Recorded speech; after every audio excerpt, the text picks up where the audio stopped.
Guys, ngayon nga ay magluluto tayo ng chicken apretada. Ayan siya guys, ang mga sangkot siya natin. Mag-init tayo ng kawali at ilagay ang bawang, sibuyas, kamatis, at red bell pepper mga guys.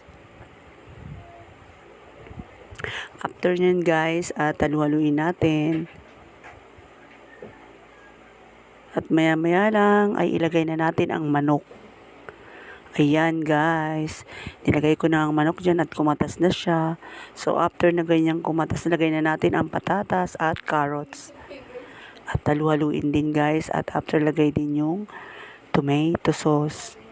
After nyan guys, lagyan na rin natin ang mga pampalasa like nor 4 cubes, paminta, asin syempre mga guys, at konting patis. Bahala na kayo guys kung anong pampalasa ang gusto nyo. At ayan guys, kumatas na nga ang tomato sauce niya at nagsangkot siya na ang lasa na rin ng manok. Ayan guys, pag ganyan na siya, medyo okay na siya.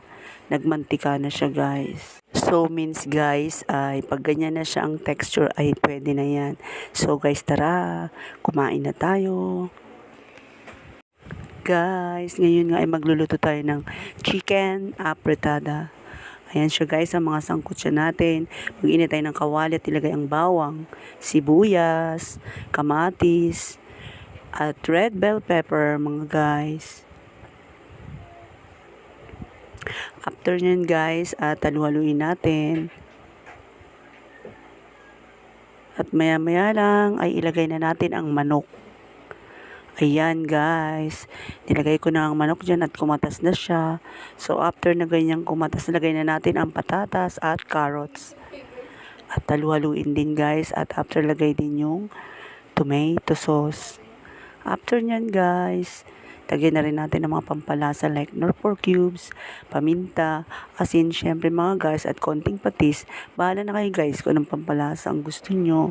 At ayan guys, kumatas na nga ang tomato sauce niya at nagsangkot siya na ang lasa na rin ng manok. Ayan guys, pag ganyan na siya, medyo okay na siya.